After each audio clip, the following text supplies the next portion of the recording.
Okay, y'all, so let me tell you about part two, right? So, the other reflection that came to me, so as I was reflecting on the whole like conditional thing growing up in my household, right?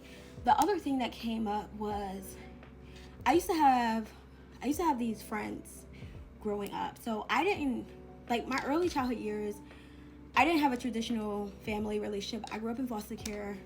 So I looked at the world very differently by the time I was a teenager because strangers were my family. You know what I mean? Like at the end of the day, and like they loved me down. And so I learned at an early age, like family is so much more than blood. You know what I mean? So as I got older, I started building friendships or whatever. And I had these two friends that I like loved. And like I respected them so much. I loved how they loved me. They were both fire signs. And I just had so much respect for them. I just like adored them so much. I trusted them more than I've ever trusted anyone. And I just knew that they were my people. In the same season of my life, I can't remember exactly what the scenario was, but we end up getting into it. I think it happened with the female first. And when we got into it, I remember whatever I said that triggered her, this girl started naming a list of things like, oh, I never judge you for this. I never judge you for that. I never judge you for that. So why she's saying this, I'm just like, I'm pretty sure you judge me. You just never said it out loud. Like, because you got a whole fucking list, girl. It's like an arsenal. Like, what? And then, so that happened with her, right? And so it shattered my beliefs about people, right? Because it's like, I was like probably 26, probably 25, 26. I don't know. But I was definitely in my mid to late 20s, and when this happened, and it really like broke my heart because like I held them in such high esteem. Like I thought so high of them, and I thought like they truly adored me and loved me, and that like all the praise they was giving me like came from a place, right? A honest place, right? And I've never been a person like you can't tell me what you think of me, especially if I love you and I trust you. Like I know you're not trying to hurt me, so you can say whatever you want. You can criticize me because I'm not taking it personal. Like I know you love me, so why would you want to hurt me? Like you want me to be better, right? Like that's why you're telling me this, right? And so that's what I was just very confused. So when she threw all this stuff in my face, I was like, I didn't know we was keeping score. Boom, so that happened.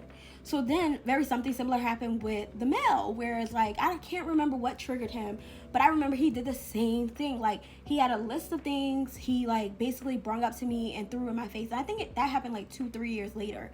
And for me it was just like, one, I'm like, I can't believe it's you. You know what I mean? Like you also have a list? Like y'all have these lists that I don't know about. Like I wish y'all would just tell me how y'all feel about me up front and like not be holding all this shit in. Like I didn't know we was doing that, right? And I will say in both instances, I never like responded like by throwing stuff in their face. I never judged them. I never like came for their character. Like that's one thing I pride myself on. Like if I love you, I love you, right? I'm very transparent in my relationship, so you ain't gotta worry about me holding back, or me later on throwing shit in your face, or me telling your story to other people. Like I'm not doing that. You know what I mean? Like I want people to know like they can trust me. You know, you can trust me even after we don't talk no more. Like I'm not doing that. Like I'm not gonna try to hurt. Like I'm very mindful not to meet people when they attack my character to do the same thing to them. Like I'm not doing that because that's not who I am. And even if you do it first, it's still, if I was to do it back, it's still a reflection of me. So those two instances happen, right? And mind you, these are both people I love and trusted, that I've never felt what I felt for them for anyone else. Like I truly adored them. And so for that to have happened, like it shattered my world about people. And you might hear me say like I take criticism as well as compliments and admiration in the same space. Like I don't, you can praise me all day and I'm gonna see it the same way I would see criticism. Like I take it very lightly, and one of the reasons is because I know how quick people can get fickle.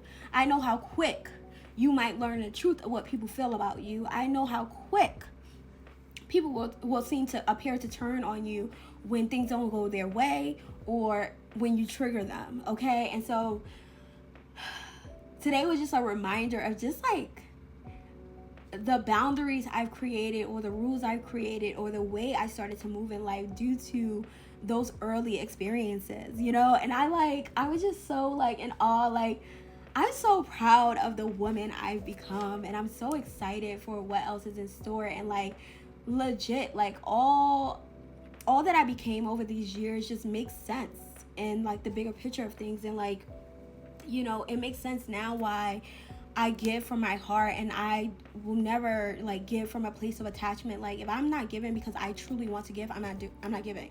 If I'm not doing something because I just want to, I'm not doing it, because I already know what can happen if you do something with attachments, or you do something from a place of resentment. Like, I already know it's never going to be good for anyone. It's not love. It's not going to be kind, and it's just too messy. And then I realized like why I love transparency, like why I adore people just being who they are, like why I don't care what people say about people. Like, I'd rather know your truth. When I was in social work school, I remember like people would try to quiet the boys and the men in the class, because they felt like what they were saying would trigger the people of color, or would trigger, like, will come off as racist. And now, like, I used to be the person in the class, like, let people talk. Like, I want to know what's in them. Like, I want to know. Like, I'd rather know the truth than to be tiptoeing around and us not knowing what their true motives are, or their true intentions, or their beliefs. Like, I don't think there's anything wrong with people having differing beliefs, even if you feel like they're harmful for a certain group or a certain. I think it's better that we just know.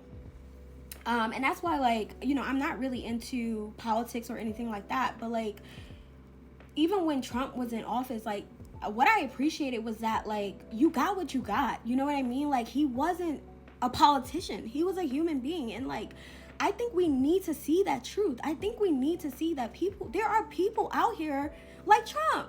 And, like, yes, they get to wear a mask. Yes, they get to hide behind their truth.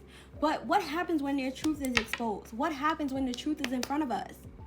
At least we know. At least we know. And so I'm very big on transparency, and I'm very big on honesty. Like, I don't care how uncomfortable it makes me.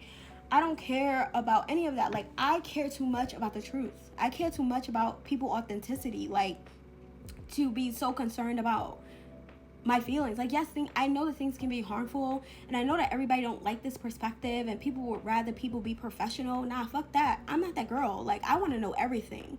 I want to know your truth. I want to know how you got here. I don't know. I want people to be free in who they are.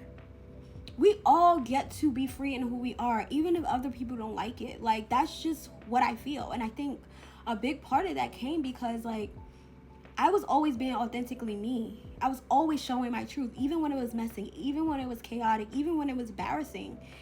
And yet, like, people acted like they accepted me, but all they were doing was keeping score and judging me. I wouldn't want that for anybody. I don't care if I don't agree with your beliefs. I don't want anyone to feel imprisoned in this world. I don't care if I don't agree. I don't want anyone to feel imprisoned in this world. I want everyone to be free if they can. I don't know. That's just what I feel. That's just what my heart says all the time. You know, I just want people to be free. I want to be free, and I want everybody else to be free, to be who they are, to be brave, to be courageous, to show their truth. Because even if I don't agree with it, even if I don't like it, there's a reason why they are who they are in this world. There's a reason why they're here in this lifetime. Like, we don't get to decide that. Like, everybody gets to be who they were called to be. It's not up to us, and we don't know why they exist. Like, it's not up to us, you know? And so there was just so many aha moments and so much clarity. I am like high off life. Like, I had such an amazing day so far already. I'm just so blessed. I am so blessed. And I just can't believe, like, how delicious life is, how peaceful life is when we just stand in our truths, when we look at the illusions for what they are, when we confront fear, when we look fear dead in its face and be like, I know you're not real. What are you showing me? What is the truth here? What am I missing? And when we can shine a light on the stories we've been telling ourselves and be able to transmute that into truth, we free ourselves more and more. And I feel so much lighter today, and I'm so grateful. So I pray that this story helps somebody. Who knows?